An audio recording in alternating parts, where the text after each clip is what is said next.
Hey everybody, it's Mark again, and this is going to be a quick video. It's May the 7th. I'm still working on my clock building. It's taking a little bit of time, and I haven't worked on a clock in over 2 weeks because my focus is to get my clock building done. But a guy in one of my groups asked about replacing springs in a clock, and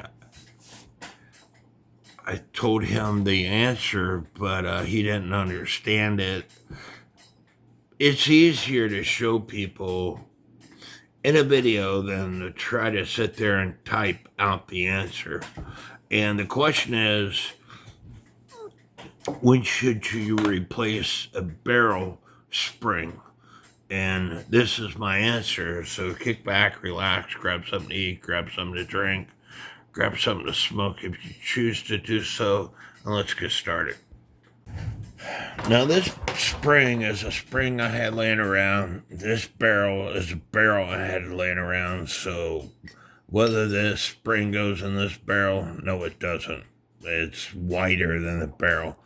But after you get through taking the spring out, stretching it, cleaning it, lubricating it, lay the thing flat, and it should lay flat on the table. And then, going with the widest spot, you set the barrel over the spring and go across the spring. The barrel should be able to go across the spring at least 2.5 times. If it doesn't, then your spring is considered set, or if it doesn't lay flat on the table, all the coils, if it doesn't lay flat on the table, it's considered set, and you should replace it. And in my videos, after, it might be crunched up, it forms a memory, but after you stretch it out, you'll take away that memory, and that's why you only size it after you clean it, you got it stretched out, you lubricated it, and that's when you take your barrel and go from the widest part. You should be able to put this barrel on the spring from start to finish at least 2.5 times. And again, this is not the spring for this barrel, and it is 3.5 times. You wouldn't use this spring. I noticed it as I was looking. It's got a crack right here. It's broke. And so this spring would not be used in a barrel. But you would also make sure that this is not broke, that the inside is not broke, and that it isn't rusty. If you take a spring like this, and I found this on my property while I was walking around. These channels are going to be in the description of all my videos.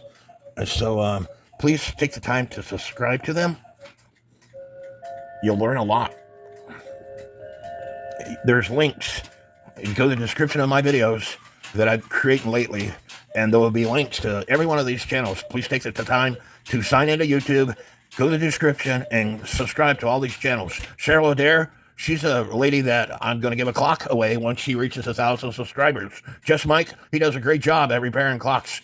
Torchendale, anniversary clocks. You don't have to have anniversary clocks to learn stuff. This guy right here is 15 years old and repairs all of his own clocks. Matthew Reed has 2 channels. You'll learn a lot from his channel. Jody Davis creates and designs and sells cuckoo clocks that are made right here in the United States. Mark Dalton, he got great videos out to include on antique cuckoo quail clocks. Trumpeter man Frank Snyder, he shows clocks that a lot of people would give a lot of money for or give up body parts to own. Scotty's Clock World. What I like most about Scotty's Clock World is the fact that he shows how the J levers and all those stuff on antique American clocks work. And those clocks is clocks that I have trouble with. And there's so many different brands, styles. You can have the same maker who made different styles. One time they would put the J hook here, the next time they put the J hook here. It's confusing as crap. But Scottish Clock World does a great job at explaining how to put them together. Clocks with Seth, his videos are professional. He shows clocks, mainly his dad's clocks, gives you the history on them. He goes to NAWCC meetings and shows you history on not only clocks and watches. Jordan Busby, another young horology. I'm a firm believer in supporting the younger generation. If you don't support the younger generation, the clocks that you love will end up in the trash. So support the younger generation. And this guy right here, David Texador, he's had a YouTube channel for 11 years, and I became his 48th subscriber. He subscribes to my channel and Cheryl's channel and a few other people's channels, Scotty's Clock World. He advertises for Cheryl and Scotty's Clock World in his homepage of YouTube and a few other people. But please take the time to subscribe. It's free to do so. You don't have to pay a dime to subscribe to anybody's channel. Now, some channels have it to where members only can see certain videos that people who don't pay a membership fee can't see.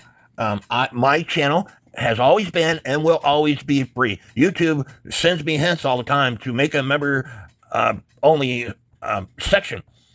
I'm not going to do it because I always said my channel will always be free until YouTube changes it. And once YouTube changes it, I will quit posting videos.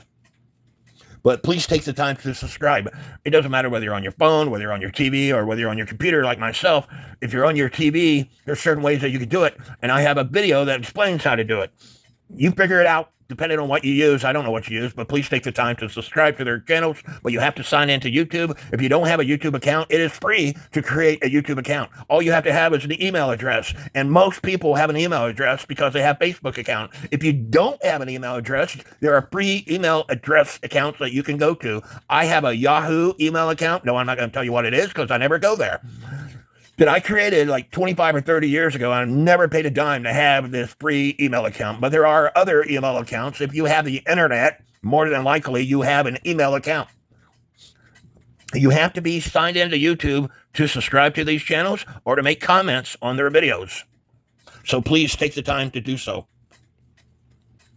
And again, I'm making it easy for you. Every channel that you've seen is going to be in the description of my videos. Let me take that back. Every channel that you see from mid-May of 2026 onward is going to be in the description of my videos. Today is January the 8th. I added this guy to this section here. So his channel is in the description of my videos. Please take the time to subscribe. And whether it's a clock spring or not, I don't know, but it is a spring. And this spring you cannot use. It is set. It doesn't sit flat on the table. It's rusty. It is distorted. You wouldn't want to put this back into a clock. So again, you only you inspect you're inspecting the spring as you clean it, and you should stretch it out to clean it. And I've got videos that show you how I stretch it out. I use this screwdriver right here that you could take apart. I put this screwdriver in a hole on my table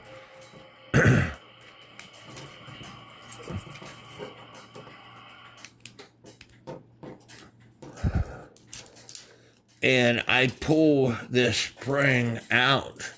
Of course, I got leather gloves on and safety protection, but as you pull the spring out, you're stretching it out, you're getting rid of the memory, and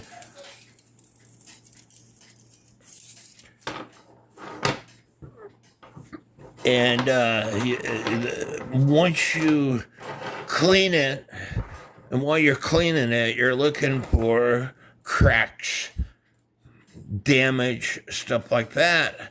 But once you clean it, and then you lubricate it, once you stretch it out, you might not want to lubricate it until you test it to see if it's 2.5 times, if this barrel could go 2.5 times across a spring.